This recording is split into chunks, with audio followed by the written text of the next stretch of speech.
अस्सलामुअलैकुम जी। कैसे हैं आप सब? बारिश की प्रेडिक्शंस हो रही हैं और बार-बार धमकियाँ मिल रही हैं कि बारिश आने वाली है, तैयार हो जाएँ। कुछ इलाकों में हो रही है मगर हमारे पास तो इतनी ख़ास नहीं हुई। जो भी हो अल्लाह ख़ैर करे कि बारिश ऐसी हो जो हमें मसाइल ना हों और उससे हमें ज़रा एक थोड़ा मौसम का चेंज मिल जाए, खुशी मिल जाए, अल्लाह करे ऐसा ही हो। अच्छा, आजकल ना मेरा दिल कर रहा है कि मैं आई मेकअप के बगैर आपसे मुखातिब हूँ और मैं क्विक सा मेकअप करती हूँ। तो आप लोग मुझे कहते रहते हैं ट्यूटोरियल दें, ये दें, वो दें, वो मुझे सच्ची बात है इतना टाइम नहीं मिल रहा। लेकिन मैं आपको बताऊँ एक बड़ी आसान सी चीज़ जो कि मैं वो जो होता है ना क्रेयॉन एक जो टीवी स्टिक होती है, उसमें एक हम शेड होता है F16 और F17 ये 2 शेड्स हैं। वो इतना सा मैं लेती हूँ, इतना सा मतलब इतना कि मैं आपको दिखा नहीं सकती, मैं कभी दिखाऊँगी तो बताऊँगी। और उसको सिर्फ़ मैं इधर जो अंडर आई थोड़ी डार्क सर्कल्स है ना, इस पे लगा लेती हूँ। थोड़ा-सा मेरा हल्का-सा पिगमेंट है, जो कि बहुत अल्लाह का शुक्र है इतना बहुत बड़ा नहीं है कि पैच हो। उसको हल्का-सा लगा लेती हूँ। अच्छा, उसके बाद मेरे पास है इंडियन जो कि वो है वाटर बेस है। वाटर बेस में थोड़ा गुलाब का अर्क मिलाती हूँ और वो मैं थोप लेती हूँ बस यूँ करके और ब्लश ऑन लगा लेती हूँ। आईब्रो पेंसिल लगा लेती हूँ क्योंकि आईब्रोज़ हल्की हैं और थोड़ा-सा उनको शेप ठीक करके बाकी लिपस्टिक लगाई और ये जा वो जा। तो आई मेकअप करने को दिल नहीं चाह रहा, ना मस्कारा लगाने को दिल चाह रहा है, ना कोई लंबी-लंबी आँखें बनाने को दिल चाह रहा है। गर्मियों में ऐसा ही होता है ना। तो मैंने कहा चलिए ठीक है, आपसे क्या पर्दा, आपसे तो मैं हर रूप में मिल लेती हूँ। अब मसला ये है कि जब कभी मैं बाहर से आऊँ कहीं ऐसी शूटिंग से जहाँ मुझे लैशेज़ लगी हुई होती हैं, तो भी कुछ दिन पहले मैंने एक दिन एक वीडियो बनाई थी, मुझे याद नहीं। तो मैं आई थी एक शो से, तो आईलैशेज़ लगी हुई थी, उसके साथ ही कर लिया था। फिर कभी वैसे जो मैं करती हूँ तो खाली लाइनर ही लगाती हूँ, लेकिन अब आजकल गर्मियों में मेरा दिल चाह रहा है कुछ ना करूँ और मैं यहाँ भी हल्का-सा ब्लश ऑन लगा लेती हूँ। कुछ भी नहीं है मतलब ना तो इसमें मस्कारा है, ना कुछ है। तो बस ठीक है ना, अब जो भी है, आपको पता तो है कि एक नॉर्मल सी ऑर्डिनरी सी शक्ल की औरत हूँ मैं कोई इतनी कोई हूर-परी तो नहीं हूँ। सो गर्मियों का मेकअप ज़रा-सा मुझे लगता है कि उसी हिसाब से करना चाहिए। जो तो बेस होते हैं ना, उनमें थोड़ा ऑयली जो है वो होता है टचअप टेक्सचर होता है। थोड़ा-सा वो गर्मी आपको मतलब गर्मी में नागवार लगता है। तो ये वाटर बेस मिलता है, अब इंडियन बेस ही कहते हैं इसको, मुझे नहीं पता शायद पाकिस्तानी भी मिलता हो। आप लोग देख सकते हैं, उसको हल्का-सा लगाएँ और अगर मेरी ऐज के या आप मुझसे थोड़े कम हैं या ओवर 50 हैं, तो थोड़े से जो रिंकल्स आते हैं ना, यहाँ पे आपने वाटर बेस नहीं लगाना। वो इसलिए कि वो फिर क्रैक होता है और जब हम हँसते हैं और हमारी थोड़ी बहुत जो लाइन्स हैं ना, हमारी है ना भई, थोड़ी बहुत क्या बहुत ही हैं, तो वो फिर क्रैक होके तो लाइनें निकलती। मैं यहाँ नहीं लगाती, मैं यहाँ सिर्फ़ वो लगाती हूँ क्रेयॉन वाला F16 और F17 कवरेज के लिए, यहाँ लगाया और यहाँ हल्का-सा पाउडर लगा लिया बस। तो उससे ये होता है सिर्फ़ फेस के ऊपर मैं वो लगाती हूँ। जब मैं कभी ऐसे जाऊँ ना, जैसे सैलून है हमारे नीचे या मैं अभी थोड़ी देर में पर्दे-वर्दे लेने जा रही हूँ कुछ ऑर्डर करने, तो कोई मिल जाए तो कहे कितनी फ्रेश लग रही हैं आप। मैंने कुछ भी नहीं किया होता, मैंने सिर्फ़ वाटर बेस लगाया होता है और ब्लश ऑन लगाया होता है। तो आपको वाटर बेस इतनी एक फ्रेशनेस देता है कि लगता है आपने पता नहीं क्या ना मैंने कंटूरिंग की हुई है। कोई इतना ख़ास मुँह भी नहीं मेरा कोई, बड़ा तो नहीं यहाँ से, थोड़ा-सा है। कर लेती हूँ जब कभी शूट-वूट हो, अभी मैंने कुछ नहीं किया। कोई दिल नहीं चाह रहा था, बस इतना किया कि हल्का-सा वाटर बेस लगाया, ये पाउडर लगाया, ब्लश ऑन लगाया, आईब्रो बनाई, लिपस्टिक बनाई और ये जा वो जा, है ना? तो ये क्विक मेकअप आप भी कर सकते हैं, कोई इतना मुश्किल नहीं है। खैर, तो एक दिन मैंने थोड़ा-सा गाया था समंदर पे मैं नीचे जब गई थी तो एक गज़ल बड़ी प्यारी गुलाम अली साहब की, जो बहुत से और लोगों ने गाई, तसव्वुर खानम साहिबा ने भी गाई थी और वो सबको बड़ी पसंद थी और मुझे भी बहुत पसंद थी। तो मैं मुझसे किसी ने कहा पूरी गज़ल सुनाएँ, भई बहुत सी चीज़ें मैं ऐसे एक-एक लाइन गा के छोड़ देती हूँ, फिर आप लोग कहते हैं पूरी सुनाएँ। तो कोई-कोई चीज़ ऐसी है जो मैं आपको पूरी सुना सकती हूँ, सारी तो नहीं सुना सकती भई, चलिए वो सुनाती हूँ आपको। हुँ। इतनी मुद्दत बाद मिले हो, इतनी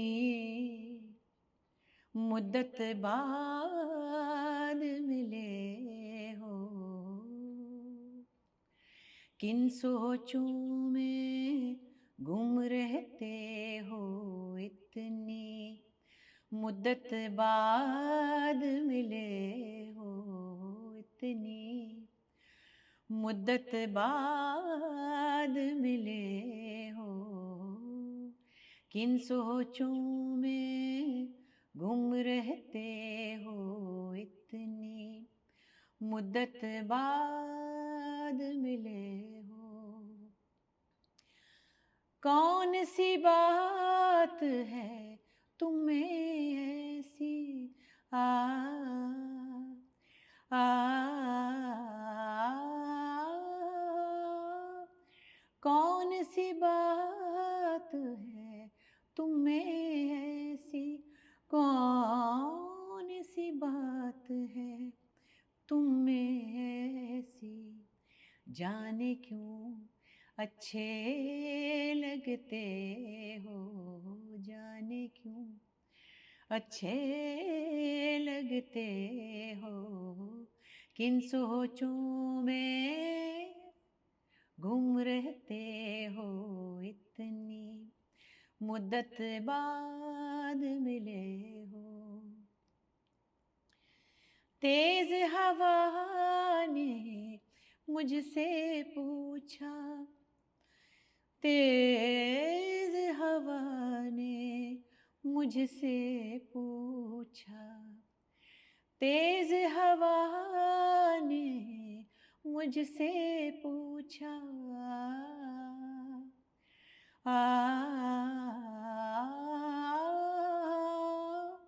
तेज हवा ने मुझसे पूछा, तेज हवा ने मुझसे पूछा, रेत पे क्या लिखते रहते हो, रेत पे क्या लिखते रहते हो, किन सोचों में घूम रहते हो, इतनी मुद्दत बाद मिले हो, इतनी मुद्दत बाद मिले हो, किन सोचों में गुम रहते हो, इतनी मुद्दत बाद मिले हो। ये मैं गाती थी कभी अपने एक क्या कहूँ मैं, वक्ती तौर पे कुछ उस्ताद कभी कभी मैं बुला लेती थी, वक्त नहीं होता था, हालात साजगार नहीं थे, बहुत से काम थे घर के बच्चों के, उसमें जो गाने को टाइम देना होता था वो नहीं दे पाती थी। फिर कभी कभी अपने आप से लड़के अपने कामों से लड़के रख लेती थी, किसी को बुला लेती थी। बड़े अच्छे उस्ताद थे, एक अमानत अली साहब, संतूर प्लेयर थे वो, उनका इंतकाल हो गया। फिर बीच में मसाइल हो गए, फिर छोड़ दिया। अपने दिल को मारा, म्यूज़िक के हवाले से बहुत मारा, मगर क्या कहें। फिर मैं कहती थी चलो और बहुत से काम हैं वो मैं कर सकती हूँ, एक काम नहीं कर पाई तो चलो दूसरे काम कर लेती थी। फिर कुछ सालों पहले मैंने और उस्ताद थे, उनके पास कुछ अरसा बैठी। मैं सीखने का दावा नहीं करती कभी भी, क्योंकि मैंने उसको उस तरह सीखा नहीं, मतलब वक्त नहीं दिया एक्चुअली तो। और सब उस्ताद मुझसे नाराज़ होते थे कि बहुत पोटेंशियल है, आवाज़ में बड़ा दम है, क्यों नहीं करती, कहाँ भाग गई, बीच में गायब हो जाती थी, बीच में कामों में निकल जाती थी। उस्ताद हमीद अली ख़ान जो ग्वालियर घराने के थे, उन्होंने मुझे बहुत अच्छी कुछ चीज़ें याद कराई। मैं नालायक इंसान याद है, मगर मैं रियाजत नहीं करती, तो मैं उनसे डरती हूँ चीज़ों से। तभी तो मैंने ये बाजा लिया है। जब तक मैं इस काबिल नहीं होंगी कि मैं आपके सामने थोड़ा सा गा सकूं, तो मैं इसको आपके सामने नहीं बजाऊंगी, क्योंकि मुझे पता बहुत है अच्छे गाने का, और अच्छा सुनने का भी पता है। इसका भी बड़ा मसला है जब तक पता ना हो इंसान बड़ा खुश रहता है और जो भी दिल चाहे गा लेता है। जैसे कि आजकल तौबा इस्तग़फ़ार, बस मैं क्या ही बोलूँ, वो एक साहब ने जिनको आप लोगों ने हिट कर दिया है, खुदा जाने किस कौन सी दुनिया की मखलूक है वो, खुदा जाने, मुझे नहीं पता, अल्लाह उनको खुश रखे। अच्छा, एक और मैंने, अब मैं समंदर पे जाती हूँ तो मुझे बड़ी मज़े की चीज़ें याद आती हैं, समंदर से रिलेटेड, हवा से रिलेटेड, रेत से रिलेटेड। तो मैंने उस दिन एक गज़ल थोड़ी सी गाई थी, आपने फिर कहा वो भी सुनाए, तो मैं कोशिश करती हूँ थोड़ी सी वो भी सुनाती हूँ आपको। मैडम नूरजहाँ। लुत्फ़ वो इश्क़ में पाए हैं कि जी जानता है, रंज भी ऐसे उठाए हैं कि जी जानता है, जी जानता है। लुत्फ़ वो इश्क़ में पाए हैं कि जी जानता है, रंज भी ऐसे उठाए हैं कि जी जानता है, जी जानता है लुत्फ़ वो इश्क़ में पाए हैं, मुस्कुराते हुए वो मजमाए अगियार के साथ, मुस्कुराते हुए वो मजमाए अगियार के साथ, मुस्कुराते हुए वो मजमाए अगियार के साथ, आज यूं बज़्म में आए हैं कि जी जानता है, जी जानता है लुत्फ़ वो इश्क़ में पाए हैं। तुम नहीं जानते अब तक ये तुम्हारे अंदाज़, तुम नहीं जानते अब तक ये तुम्हारे अंदाज़, तुम नहीं जानते अब तक ये तुम्हारे अंदाज़, यूं मेरे दिल में समाए हैं कि जी जानता है, जी जानता है लुत्फ़ वो इश्क़ में पाए हैं कि जी जानता है, रंज भी ऐसे उठाए हैं कि जी जानता है, जी जानता है लुत्फ़ वो इश्क़ में पाए हैं। फेवरेट गज़लों में से एक है ये, और जब म्यूजिशियन साथ होते हैं तो क्या ही बात है, साउंड सिस्टम होता है उसका और मज़ा आता है, वो रचाओ ही कुछ और होता है। एक और बड़ी अच्छी गज़ल है जो गुलबहार बानो ने गाई थी, बड़ी यादगार, और क्या उसके बोल हैं। जब वो गाना वो गज़ल सुनते हैं, सुरूर बाराबंकी ने लिखी थी, तो सुंबुल बहुत याद आती है, एकदम लगता है जैसे उसके लिए लिखी थी। बहुत, क्या बताऊं। तो क्या ये तय है कि अब उम्र भर नहीं मिलना, तो क्या ये तय है कि अब उम्र भर नहीं मिलना, तो फिर ये उम्र भी क्यों तुमसे गर नहीं मिलना, तो क्या ये तय है कि अब उम्र भर नहीं मिलना। चलो ज़माने की खातिर ये जब्र भी सहले, चलो ज़माने की खातिर ये जब्र भी सहले, कि अब मिले तो कभी टूट कर नहीं मिलना, तो फिर ये उम्र भी क्यों तुमसे गर नहीं मिलना, तो क्या ये तय है। जुदा तो जब भी हुए दिल को यूं लगा जैसे, जुदा तो जब भी हुए दिल को यूं लगा जैसे, कि अब गए तो कभी लौट कर नहीं मिलना, तो फिर ये उम्र भी क्यों तुमसे गर नहीं मिलना तो क्या ये तय है। मेरी प्यारी बहन, हाँ सॉरी थोड़ी इमोशनल हो गई थी। ऐसी बात है कि खैर, आप लोगों को उदास नहीं करना। मैं कितनी परेशान हूँ मैं आपको नहीं बताऊँगी, क्योंकि मैंने कभी भी नहीं बताया आपको। मैं कितनी परेशान रही हूँ मैंने ज़िंदगी में कभी किसी को नहीं बताया। परेशानियाँ गुजर जाती हैं, मगर अपने चाहने वालों को, अपने प्यारों को, अपने दोस्तों को परेशान नहीं करना। और क्या फ़ायदा, वो मैं परेशानी आप में ट्रांसफ़र कर दूँ, आप कुछ कर नहीं सकते। थोड़ी देर के लिए आप दुखी हो जाएंगे, मुझे अच्छा नहीं लगता आपको दुखी करना, मैंने कभी भी नहीं किया, गौर करें। मैंने कभी भी नहीं किया, और ये करना भी नहीं चाहिए। पर्सनल चीज़ें जो होती है ना, फिर एक छोटी सी बात याद आ गई। कभी भी बैठकर उनको लोगों में, अखबारों में, टेलीविज़न पे नहीं कहना चाहिए। घर की बात बाहर ना जाए, ये हमने हमेशा से सुना था, है ना। कुछ चीज़ें हमने अपने घरों में सुनी है।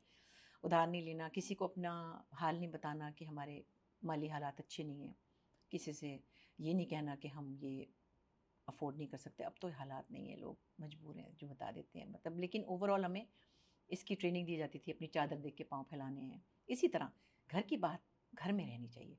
अपनी बहनों में उससे कर लें, अपनी बहुत करीबी दोस्तों से कर लें, पता ही होता है सबको। लेकिन ये नहीं कि आप बैठ के ढोल बजा दें कि मेरे मियाँ ने ये किया और मेरी बहन ने ये किया और मेरे भाई ने वो किया और मेरी फलां ने ये किया। इसका ये बहुत नादानी की बात है, और जो लोग ये करते हैं ना वो बहुत गलत करते हैं। बिल्कुल नहीं करना चाहिए। कुछ रिश्ते ऐसे होते हैं, आपके बहुत करीबी रिश्ते होते हैं, आपकी उनसे जो भी प्रॉब्लम्स होती हैं, फर्ज करें अपने शौहर से भी होती है। आपके बच्चों के बाप होते हैं वो, आपके बच्चों ने स्कूल जाना होता है, आपके बच्चों ने स्कूल में लोगों से मिलना होता है। तो आपकी बीवी हो या आपका शौहर हो, कोई भी ऐसी बात पब्लिकली नहीं करनी चाहिए, बिल्कुल नहीं करनी चाहिए। ये बहुत छोटी हरकत है। बहरहाल, तो कोशिश करती हूँ कि मेरा दिल परेशान भी हो तो मैं आपको परेशान ना करूँ। अल्लाह का बहुत शुक्र है, करोड़ शुक्र है कि ऐसी परेशानी नहीं है। मतलब लोगों के पास बहुत बड़ी बड़ी परेशानी है, और हमारे पास बहुत से वसाइल हैं कि हम उन परेशानियों को बर्दाश्त कर लेते हैं। एक एयर कंडीशन कमरे में बैठ के मैं आपसे बातें कर रही हूँ, ये कम मेरे लिए बड़ी प्रिविलेज है।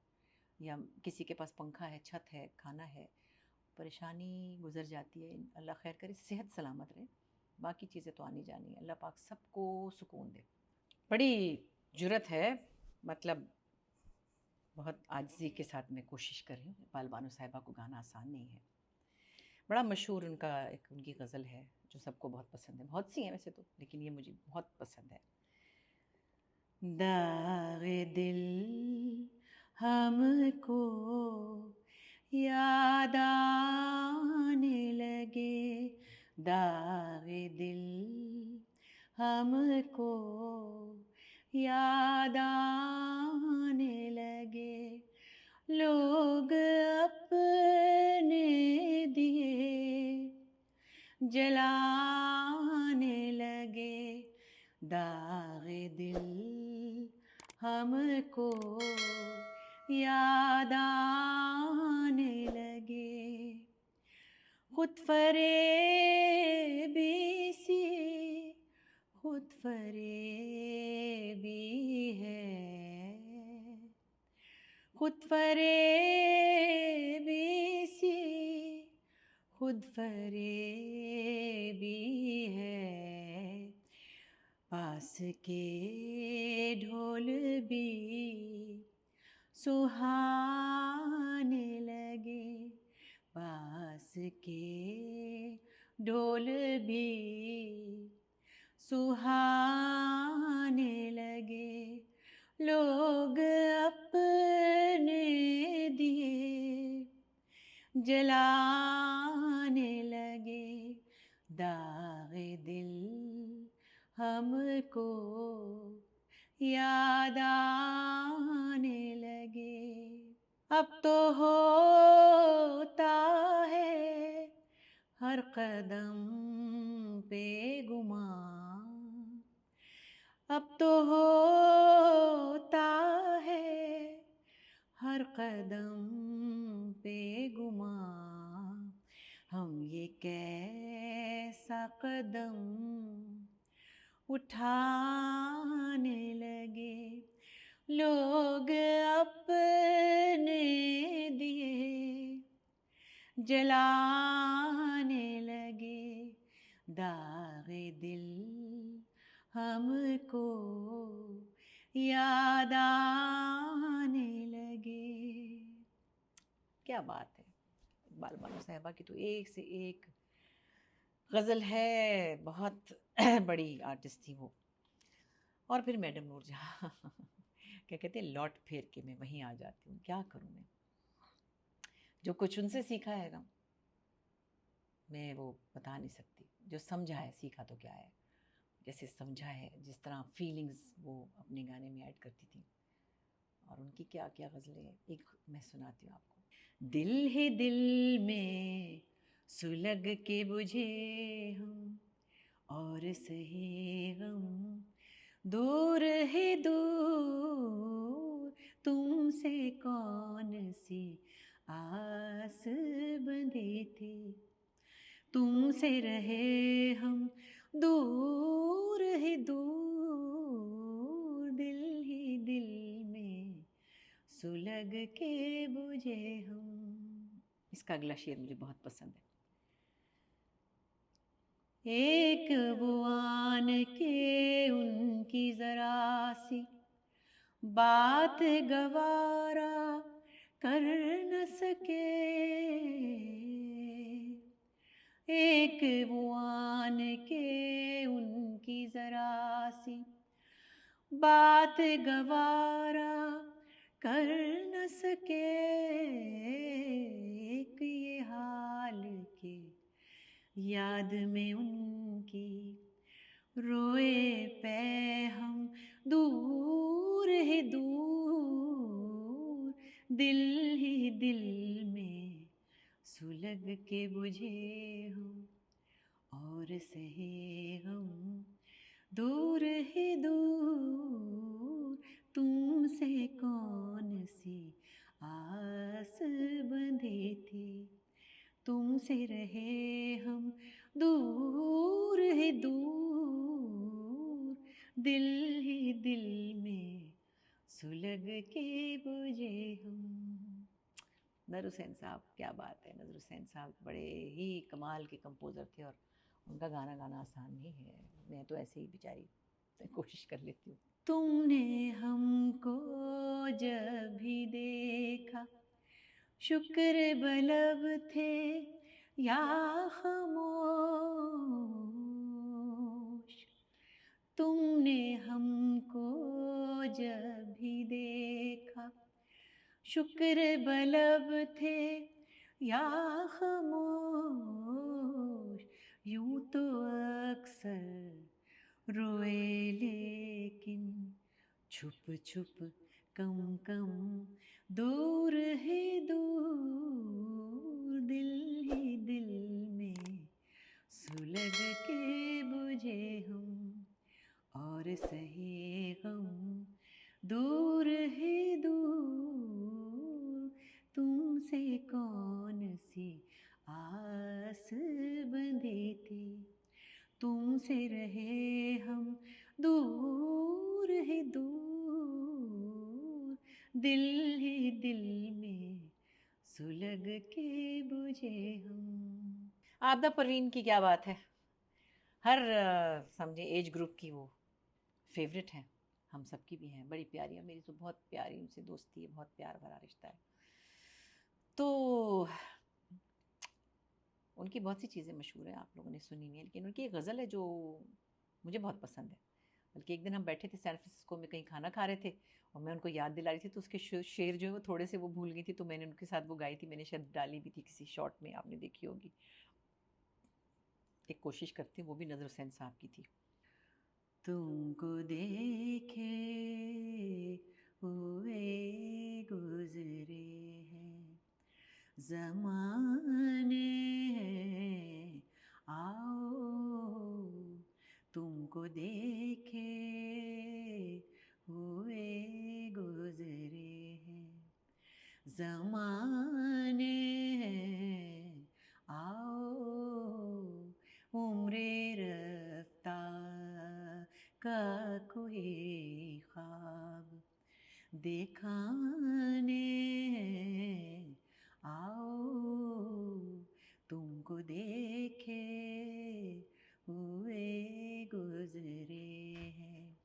ज़माने आओ। मैं शराबों में भटकता रहूं, सहरा सहरा। मैं शराबों में भटकता रहूं, सहरा सहरा।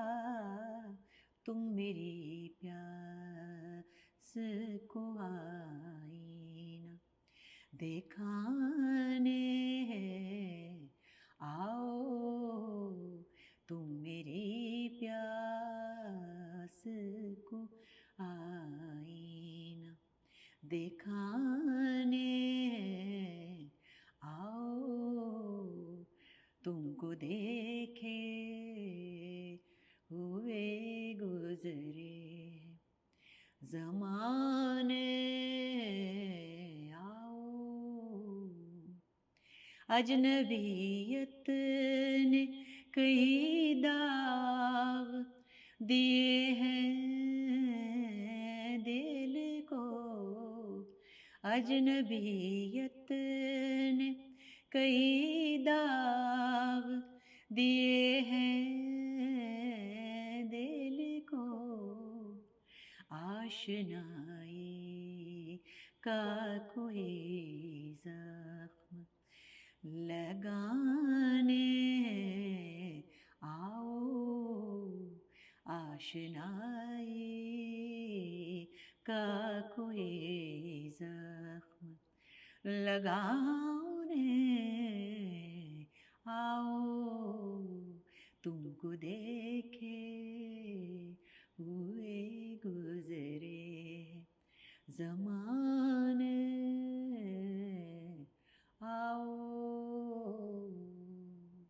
मुश्किल गज़लें मुझे बड़ी पसंद हैं, चाहे मेरी उतनी हैसियत नहीं है, और ये बहुत कॉमन नहीं है क्योंकि मुश्किल चीज़ें इतनी पॉपुलर नहीं होती। उनकी वो चीज़ें बहुत पॉपुलर है, जैसे उनकी सूफ़ी कलाम बहुत पॉपुलर है, या वो जब से तूने मुझे दीवाना बना रखा है ना, वो तो सब सुनते हैं, मैं ये सुनती हूँ।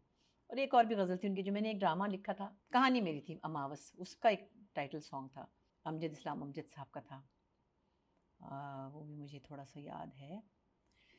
किसी की आँख जो पुरनम नहीं है, किसी की आँख जो पुरनम नहीं है, न समझो ये कि उसको गम नहीं है। न समझो ये कि उसको गम नहीं है। किसी की आँख जो पुरनम नहीं है।